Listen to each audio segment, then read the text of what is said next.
नमस्कार विद्यार्थी मित्रांनो, परत एकदा तुमचे खूप खूप स्वागत आहे। आज आपण जे बघणार आहोत तो आहे NMS 2019-20 मध्ये झालेला जो पेपर आहे त्याच्यामध्ये NMS मध्ये आलेले गणित विषयाचे जे प्रश्न आहेत त्या प्रश्नाच्या अनुषंगाने आपण पार्ट बघणार आहोत। पाठीमागे म्हणजे बरेच सारे लेक्चर्स आपले झालेले आहेत। अगदी 2015-16 पासूनचे जे काही विचारलेले प्रश्न आहेत हे प्रश्न आपण या ठिकाणी बघण्याचा प्रयत्न आपण करतो आहे। या ठिकाणी आपण बघूयात पहिला प्रश्न आपल्याला काय आहे तर या ठिकाणी दिलेले काही फ्रॅक्शन नंबर्स दिलेले आहेत 3/4, 5/8, 11/16, 17/32 आणि 35/64 या प्रकारचे आहेत फ्रॅक्शन नंबर्स दिलेले आहेत। Which is the smallest fraction म्हटलेलं आहे, सर्वात लहान जे काही अपूर्णांक आहे तो नेमका कोणता आहे हे तुम्हाला या ठिकाणी फाइंड करायचं आहे।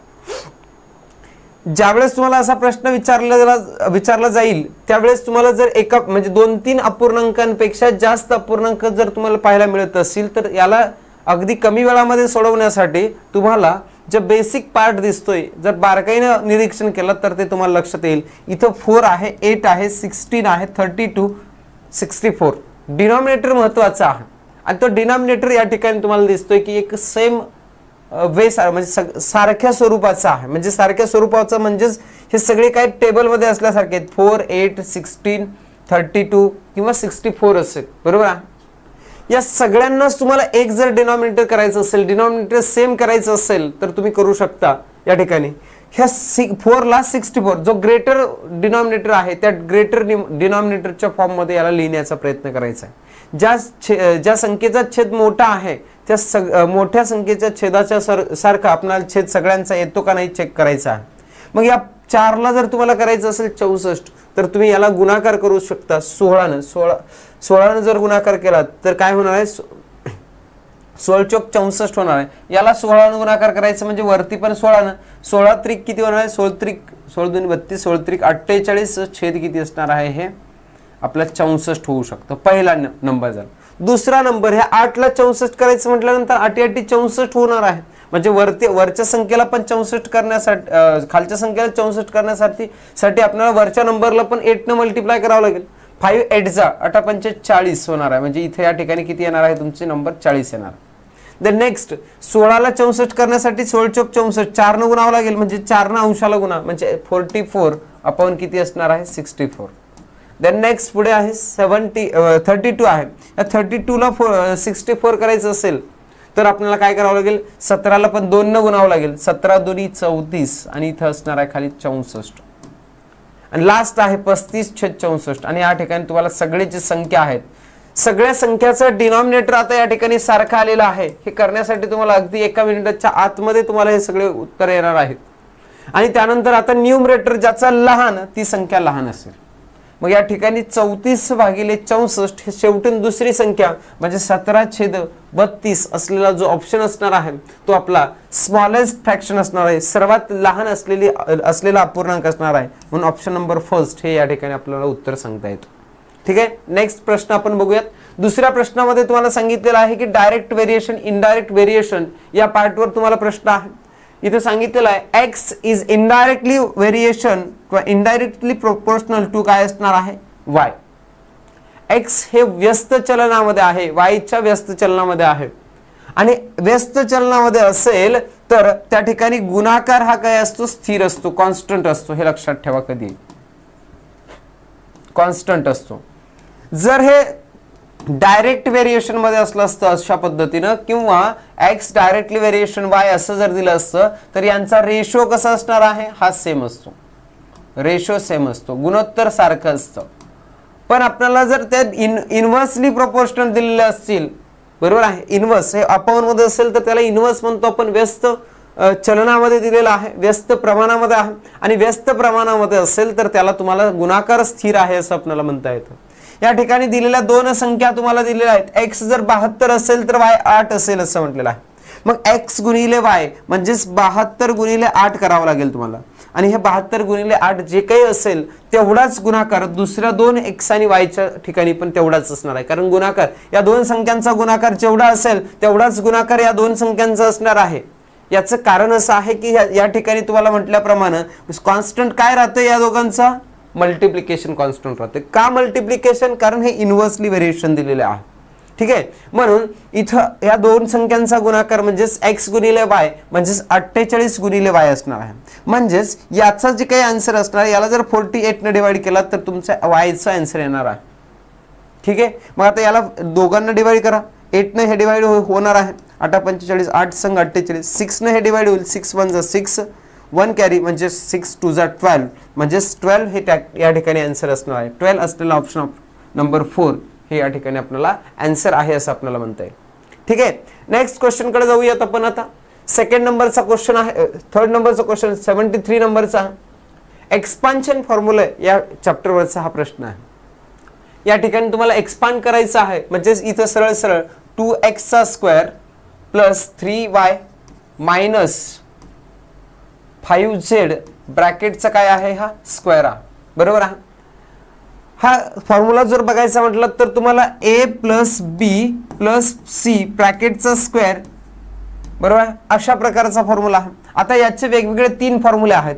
एक तर सगळेच प्लस असतील तर त्याच्यानंतर a plus b minus c a minus b plus c बरोबर आहे ब्रॅकेटचा स्क्वेअर आणि चौथा एक फॉर्म्युला आहे a minus b minus c ब्रॅकेटचा स्क्वेअर हे या प्रकारे असेल. बरोबर आहे. आणि याच्यामध्ये एक जर फॉर्म्युला तुम्ही लक्षात ठेवलात तर बाकी सगळे फॉर्म्युले तुम्हाला ॲज इट इज येऊ शकतात. तर तो फॉर्म्युला कसा असणार आहे a square plus b square plus c square म्हणजे सेपरेट इंडिव्हिज्युअल स्क्वेअर असणार आहे. Then next plus 2ab plus 2bc plus 2ac अशा प्रकारचा फॉर्म्युला. आता फक्त सगळे फॉर्म्युले सेम असतील यासारखेच परंतु फक्त याच्यामध्ये फरक असणार आहे तो म्हणजे फक्त साइन मध्ये. इथं आता c च्या अगोदर मायनस आहे. बरोबर आहे. मग c च्या अगोदर जर मायनस असेल तर बाकी सगळा फॉर्म्युला ॲज इट इज लिहायचा a square plus b square plus c square plus. आता या तिघांमध्ये मात्र बदल करायचे आपल्याला. ज्या ठिकाणी c आहे त्याच्या अगोदर मायनस हे साइन. इथं बघा पहिली संख्या आहे 2ab म्हणजे याच्या ठिकाणी c आहे का नाही म्हणजे प्लसच असणार आहे मग याच्यामध्ये बदल होणार नाही 2ab. या ठिकाणी bc आहे बघा म्हणजे c इथं दिसतं म्हणजे मायनस होईल 2bc. इथं पण c आहे म्हणजे इथं पण 2b सॉरी काय होणार आहे ac मायनस असणार आहे. या ठिकाणी प्लस असेल का या ठिकाणी नाही मायनस म्हणजे मायनस दोन ठिकाणी येईल जिथं c आहे त्या ठिकाणी. अगदी त्या पद्धतीनंच तुम्हाला इथं आता b आहे म्हणजे जिथं b येईल तिथं मायनस असणार आहे. बरोबर. आणि इथं दोन्ही ठिकाणी मायनस असेल तर सेंटरला असलेलं हे BC याला मायनस करायचं आहे फक्त आपल्याला आणि बाकी सगळं काय करणार आहात तुम्ही प्लस करणार आहात. आणि त्या ठिकाणी तुम्हाला या चारही फॉर्म्युले तुम्हाला या प्रकारे बेसिकली लक्षात आलं पाहिजे. आपण इथं हा जो फॉर्म्युला आहे तो a plus b minus c ब्रॅकेटचा काय असणार स्क्वेअर होल स्क्वेअर ह्या फॉर्म्युल्यानुसार आपल्याला सोडवायचं. फॉर्म्युला काय आहे मग a स्क्वेअर याचा फॉर्म्युला मायनस असल्यामुळे c च्या सोबतचे मायनस होणार आहे a square plus b square plus c square as it is plus c चं मायनस म्हणजे 2ab as it is minus 2ac sorry bc आणि मायनस 2ac या प्रकारे आपला फॉर्म्युला असा. एक्सपांड करूयात मग या फॉर्म्युल्यानुसार. a स्क्वेअर म्हणजेच काय असणार 2 चा स्क्वेअर 4 x चा स्क्वेअर x स्क्वेअर प्लस 3 चा स्क्वेअर 9 y चा स्क्वेअर y स्क्वेअर प्लस 5 चा स्क्वेअर 25 z चा square z square plus 2ab आहे 2 into a into b 2 into 2 4 4 into 3 4 3 चा 12 बरोबर आहे. a इंटू b म्हणजेच काय असणार इथं सॉरी स्क्वेअर झालेला आहे आपला a इंटू b म्हणजेच काय आहे x आणि y आहे म्हणजे x आणि y आलेला आहे. नेक्स्ट आहे पुढे आपलं मायनस आहे म्हणजे minus 2 into bc 2 into b into c 2 into 3 किती होतं 6 6 इंटू 5 6 5 जा किती असणार आहे 30 आणि याच्या ठिकाणी येणार आहे y आणि z आणि त्याच्यानंतर मायनस असणार आहे आणि त्या 2ac 2 into a into c 2 into 2 किती होता 2 इंटू 2 4 4 इंटू 5 4 5 जा किती असणार आहे 4 5 जा 20 आणि किती असणार आहे हे x आणि z हा असेल. मग हे बघा बरं अशा प्रकारचा आन्सर तुम्हाला या ठिकाणी दिसतं का कुठं 4x square y square 9y square plus 25z square हे तर तुम्हाला पहिल्यामध्ये दुसऱ्यामध्ये तिसऱ्यामध्ये चौथ्यामध्ये सगळ्याच मध्ये दिसतो. प्लस पुढे आहे किती आपला 12xy आहे म्हणजे हे दोन ऑप्शन्स तुमचे कॅन्सल झाले. बरोबर 12xy या दोन ठिकाणी आहे. चला हे दोन्ही पुढे -30 YZ, इथं +30 YZ आहे, म्हणजे हे चुकीचं आलेलं आहे. म्हणजे ऑप्शन नंबर 3 असलेलं या ठिकाणी आपल्याला करेक्ट आन्सर आहे असं आपल्याला म्हणावं लागेल. ठीक आहे, काही नाही, फक्त फॉर्म्युला जर माहिती असेल तर तुम्ही या प्रकारचा प्रश्न सोडवू शकता. त्यामुळं जास्तीत जास्त एक्सपान्शन फॉर्म्युलावरचे जे काही एक्सपान्शन फॉर्म्युले हा जो चॅप्टर आहे यातले सर्वच्या सर्व फॉर्म्युले तुम्हाला एक्झॅक्टली पाठच करून जायचे आहेत. ठीक आहे, नेक्स्ट आहे पुढचा प्रश्न. In the adjoining figure line line P is parallel to Q. ही P लाईन आहे, इथं ही Q लाईन आहे, हे दोन्ही काय आहेत, एकमेकांना पॅरलल लाईन्स दिलेल्या आहेत. And line L is parallel to line M. Line L आणि M ह्या दोन्हीही पॅरलल लाईन्स आहेत. Using the measures of given angles, इथं जे मेजर्स दिलेले आहेत त्याच्यानुसार आपल्याला find the measures of angle A and B. Angle A आणि अँगल B चे मेजर्स काढायचे आहेत. बघा, डायग्राम तुम्हाला लक्षात येत असेल तर आपण बघूयात. या ठिकाणी एक अँगल दिलेला आहे तुम्हाला, हा या अँगलची डिग्री दिली आहे 37x मायनस किती आहे 7 डिग्री आहे, बरोबर आहे. आणि इथे एक अँगल दिलेला आहे, हा 31x + 11. हे तुम्हाला समजण्यासाठी मी इथे लिहितोय. दोन अँगल्स दिलेले आहेत. पहिल्यांदा या दोन अँगलचा काय संबंध सांगता येतो का बघूयात, कारण x ची व्हॅल्यू माहिती असल्याशिवाय तुम्हाला A किंवा B किंवा कुठल्याही एकाही अँगलची इन्फॉर्मेशन काढता येणार नाही. तुम्हाला मिनिमम इथं जेवढे काही अँगल्स आहेत, जवळपास इकडं 8 आणि इकडं 8 असे टोटल 16 अँगल्स तुम्हाला पाहायला मिळतात. ह्या 16 अँगल पैकी फक्त एकच जर अँगल माहिती झालेला असेल तर तुम्हाला रिमेनिंग 15 अँगल्स हे ॲज इट इज काढता येतील. ठीक आहे, मग त्यामुळे या दोघांचा काय संबंध, गिव्हन इन्फॉर्मेशन जी आहे त्या गिव्हन इन्फॉर्मेशनचा काही संबंध आहे का, रिलेशन आहे का, आपण या ठिकाणी बघूयात. बघा, जर मी मला म्हणायचं म्हटलं तर हेच अँगल याचं जेवढं मेजर्स आहे एवढंच मेजर असलेले अँगल कोणते असणार आहे, याच्या अपोजिट असलेले. मी बघा सारख्या खुणा करतो, हे अँगल्स दोन्ही सारखे असणार आहे. ठीक आहे, अपोजिट आहे. बरं, याचा करस्पॉन्डिंग अँगल हा असणार आहे, बरोबर आहे. म्हणजे हे दोघं जण कसे असणार आहेत, सेम असणार आहेत, कारण इक्वल मेजरचे असणार. बरं, अजून बघा बरं, याचा हा काय असणार आहे, अपोजिट. म्हणजे हे सगळे जे अँगल्स मी काढतोय ते सगळे इक्वल आहेत, कारण ह्या पॅरलल लाईन्स आहेत की. याचा अपोजिट अँगल झाला, याचा हा कोणता आहे, अल्टरनेट अँगल. अल्टरनेट अँगलचा हा कोणता अँगल आहे, परत अल्टरनेट अँगलचा हा आहे अपोजिट अँगल्स, बरोबर असं म्हणा. किंवा याचा एकदम हा जर बघितलात, हा अल्टरनेट अँगल आहे, एक्सटेरियर अल्टरनेट अँगल. बाह्य युत्क्रम कोन आणि बाह्य युत्क्रम कोन कसे असतात, एकरूप असतात. म्हणजे याचं जेवढं माप आहे तेवढंच याचं माप असणार, याचं माप असणार, याचं माप असणार, बरोबर. देन नेक्स्ट, याचा आणि याचा काय संबंध आहे बघा. दोन लाईन्स आहेत, या दोन लाईनचा खालचा भाग आहे हा, आणि हा पण खालचा भाग आहे. म्हणजे हे दोन अँगल्स कसे आहेत, करस्पॉन्डिंग अँगल्स आहेत. आणि ते दोन अँगल्स करस्पॉन्डिंग असल्या कारणानं पॅरलल लाईन्स आहेत. त्या दोन पॅरलल लाईन्स मध्ये तयार होणारे जे करस्पॉन्डिंग अँगल्स आहेत ते कसे असतात, कॉन्ग्रंट असतात. देअरफॉर संगत कोन आहेत, संगत कोन कसे असतात, एकरूप असतात. आणि त्याच्यामुळं तुम्हाला तो दोन्ही इक्वल लिहिता येतात. 37x मायनस किती आहे 7 इज इक्वल टू, इक्वल असतात म्हणून आपल्याला लिहिता येतं 31x + 11 लिहिता येतं. आता कॉन्स्टंट टर्म असलेल्या एका बाजूला आणि व्हेरिएबल ज्याच्या सोबत आहे त्या टर्म्स तुम्हाला एका बाजूला लिहिता येतात. म्हणजे हे 37x प्लस असलेलं इकडं 31x होणार आहे. इज इक्वल टू ला is equal to as it is, हे 11 इथं जशाच तसं राहील. -7 असलेलं पुढे गेल्यानंतर +7 होणार आहे. देन नेक्स्ट तुम्हाला 11 + 7 होतं 18. ह्या दोघांची सबट्रॅक्शन होईल. आता किती होणार आहे, तर 7 मधून 37 मधून जर तुम्ही 31 मायनस केलात तर 6x येणार आहे. आणि x is equal to 18 divided by 6 upon मध्ये जाईल आणि हे x इज इक्वल टू येईल आपला आन्सर 3. चलो नेक्स्ट, आता आपल्याला x ची व्हॅल्यू भेटलेली आहे. त्यामुळे तर तुम्हाला कुठल्याही एका अँगलचं, समजा तुम्हाला हा अँगल काढायचा, मी आता हीच डायग्राम इथं दिसते म्हणजे आपण या ठिकाणी व्हॅल्यूज ठेवूयात. 37x मायनस किती आहे 7 आहे. मग जिथं x आहे तिथं 3 ठेवता येतात आपल्याला. म्हणजेच 37 × 3 - 7. 3 ने मल्टिप्लाय करा, 3 7 जा होईल किती 21 आणि 2 कॅरी होतात. 3 3 जा 9 आणि 1 111 - 7. 7 मायनस केला तर तुम्हाला भेटेल 100 किती. 11 मधून जर 7 मायनस केला तर तुम्हाला भेटेल 4. 104 डिग्री हे तुम्हाला याचं मेजर भेटेल. हे 104 आले. तुम्हाला म्हटल्याप्रमाणे आता जर तुम्ही माप काढलात तर याचं किती येईल बरं. आता तुम्हाला अपोजिट अँगल सांगितला होता, हे पण 104. मग याच्यावरून बी चा अँगल काढता येतो. बी हे कसे आहेत, दोन अँगल्स हे लिनियर पेयर मध्ये आहेत. अँगल्स इन लिनियर पेयर मध्ये जर असतील तर ते सप्लिमेंटरी असतात. दोन कोनांची बेरीज 180 अंश असते. मग हा जर 104 अंशाचा असेल तर हा किती अंशाचा असणार आहे, हा तुम्हाला सापडेल 76 डिग्रीचा.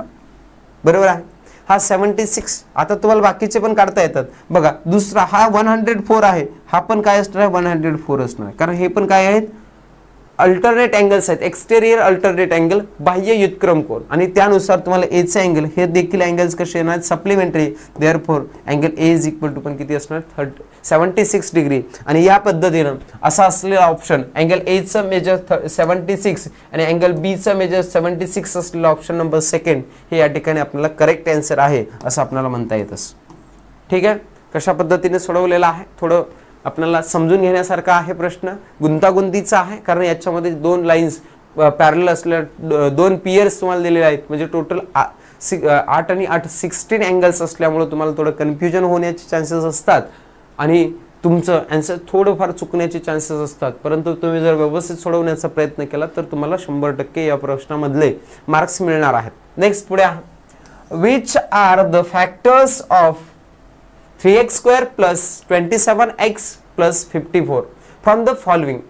खालीलपैकी कोणते ह्या दिलेल्या पॉलिनॉमियलचे काय फॅक्टर्स आहेत असं म्हटलं. फॅक्टर्स पाडायचे आहेत असा क्वेश्चन आहे. 3x² प्लस 27x प्लस 54 याचे फॅक्टर्स पाडत असताना पहिल्यांदा हे 3 आहे, 27 आहे, 54 आहे. म्हणजे या सगळ्यांमधून 3 कॉमन निघणार आहे. म्हणजे कॉमन काढूयात.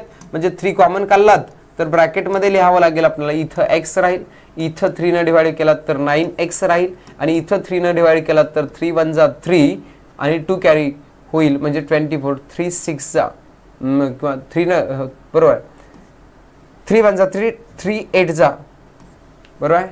आणि आता मात्र तुम्हाला काय करता येईल, याचे फॅक्टर्स पाडायचे आहेत. बरोबर आहे, याचे फॅक्टर्स 18 चे फॅक्टर्स पाडता येतात का बघा. आता हे तुम्हाला काय वाटलं आहे, हे क्वाड्रॅटिक पॉलिनॉमियल म्हणता येईल आणि या क्वाड्रॅटिक पॉलिनॉमियल मध्ये तुम्हाला फॅक्टर्स पाडता येतात. 18 चे असे फॅक्टर्स पाडा जेणेकरून ज्यांची ऍडिशन किंवा सबट्रॅक्शन 9 आणि त्याचा मल्टिप्लिकेशन 18 यायला पाहिजे. हे 3 ॲज इट इज राहील शेवटपर्यंत. आता इथं x² आणि 6 3 18 बघा, ह्या 18 चे तुम्हाला फॅक्टर्स 6 आणि 3 पडतील बघा. 6 आणि 3 9 होत आहेत, 6 गुणिले 3 18 पण होणार आहे. म्हणजेच 6x प्लस 3x प्लस 18 अशा प्रकारे तुम्हाला या ठिकाणी लिहिता येतं.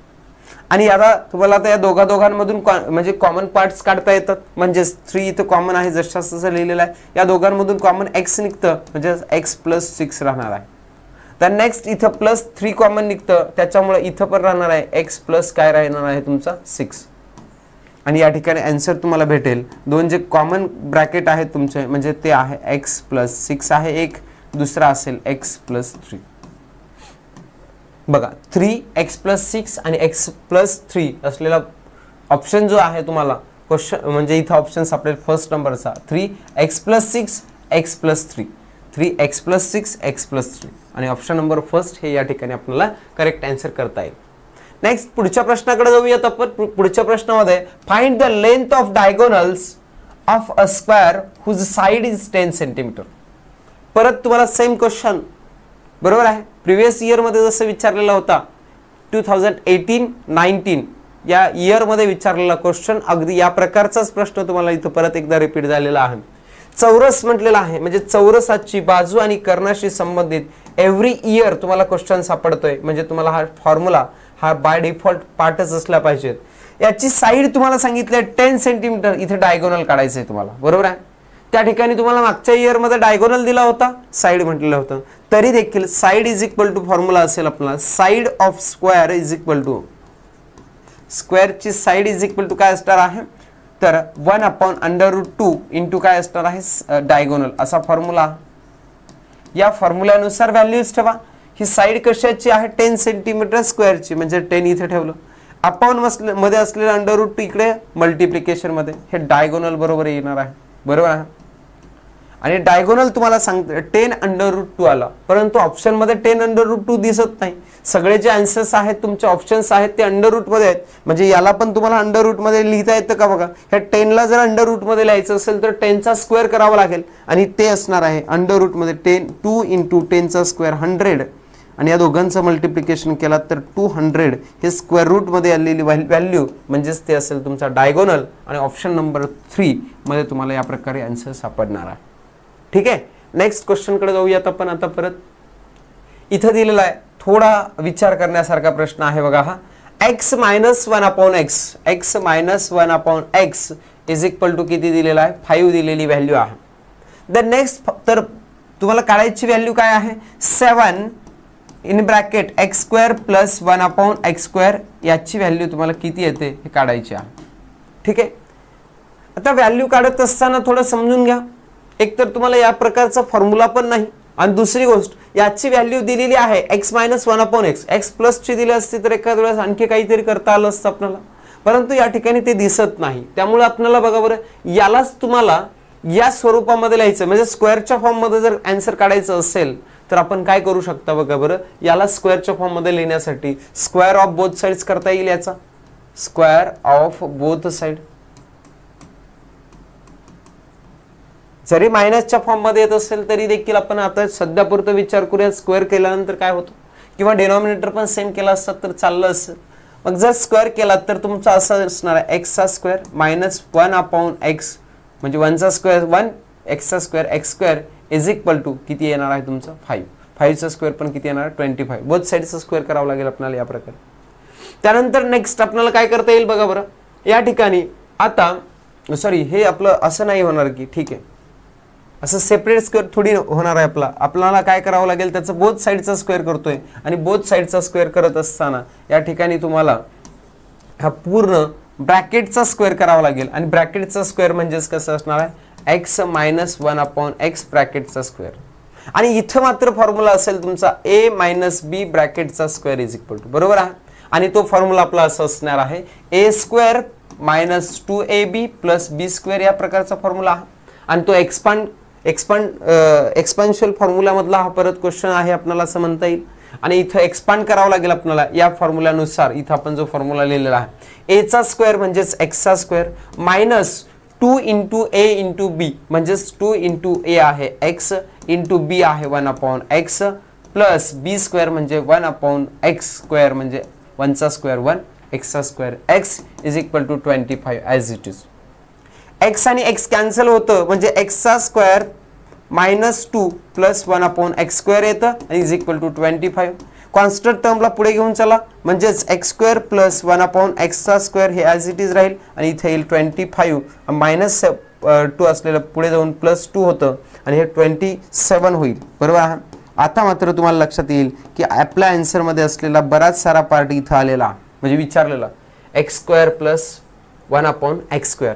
पण याला मल्टिप्लाय करायचं 7 न, याला 7 न मल्टिप्लाय करायचंय म्हणजे याला पण तुम्हाला 7 न मल्टिप्लाय करावं लागेल.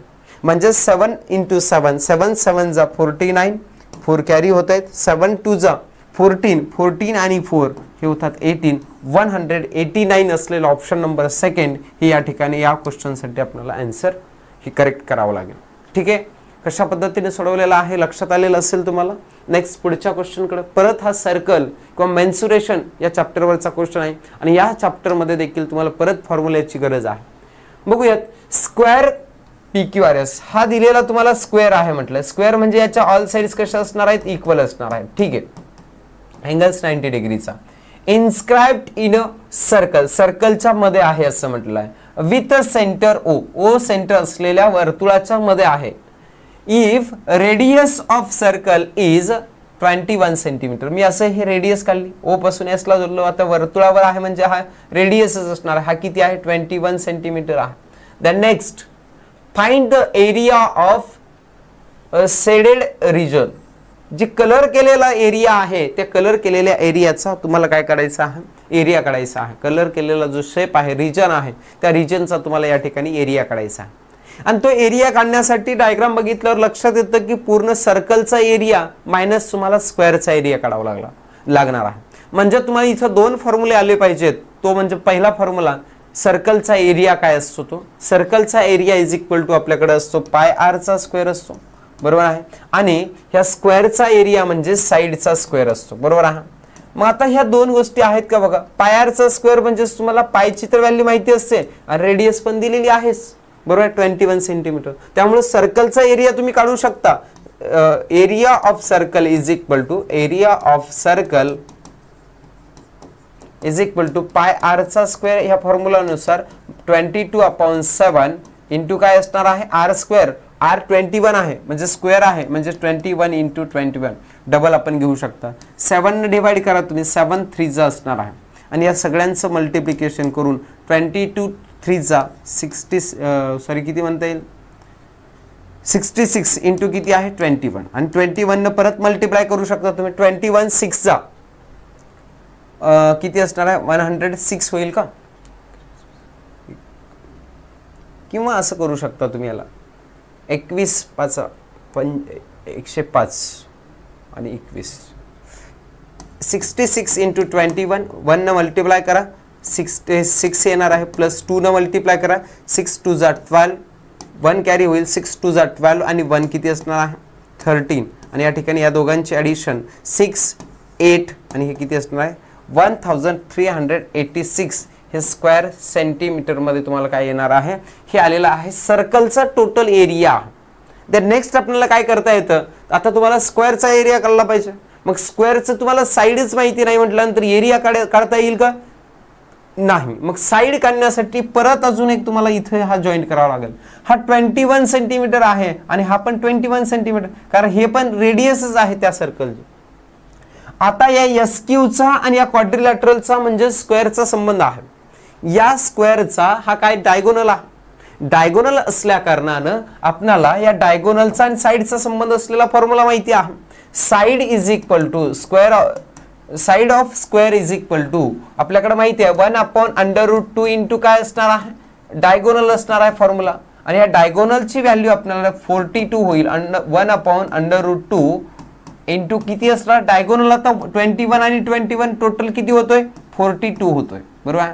मग 42/√2 ॲज इट इज साईड ठेवू शकता तुम्ही आणि एरिया काढू शकता. Area of square is equal to स्क्वेअरचा एरिया, बरोबर आहे, किती असणार आहे, साईड आपल्याला लिहिली आहे, हे डिवाइड नाही होत म्हणजे 42 किती लिहू शकता तुम्ही √2 ब्रॅकेटचा स्क्वेअर असं लिहू शकता. एक ऑप्शन. दुसरा ऑप्शन, हा √2 कॅन्सल करण्यासाठी तुम्ही न्यूमरेटर आणि डिनॉमिनेटर दोघांना पण √2 न मल्टिप्लाय करू शकता. आणि √2 न मल्टिप्लाय केल्यावर हे 42 आणि डिनॉमिनेटर मधलं √2 इंटू √2 काय होतं 2 होतोय. आणि हे तुम्हाला लहान संख्येमध्ये कन्वर्ट करता येतं, म्हणजे याचा आन्सर 21/√2 या प्रकारचं मिळतं. एकतर या प्रकारे सोडवा किंवा दिलेल्या दुसऱ्या पद्धतीने, म्हणजे इथं संख्या लहान आहेत म्हणून आपण अशा प्रकारचं लिहू शकता 21चा स्क्वेअर. आता 21चा स्क्वेअर आपल्याला पाठ असतो. 21चा स्क्वेअर किती आहे 441 इंटू √2चा स्क्वेअर म्हटलं तर 2च येणार आहे.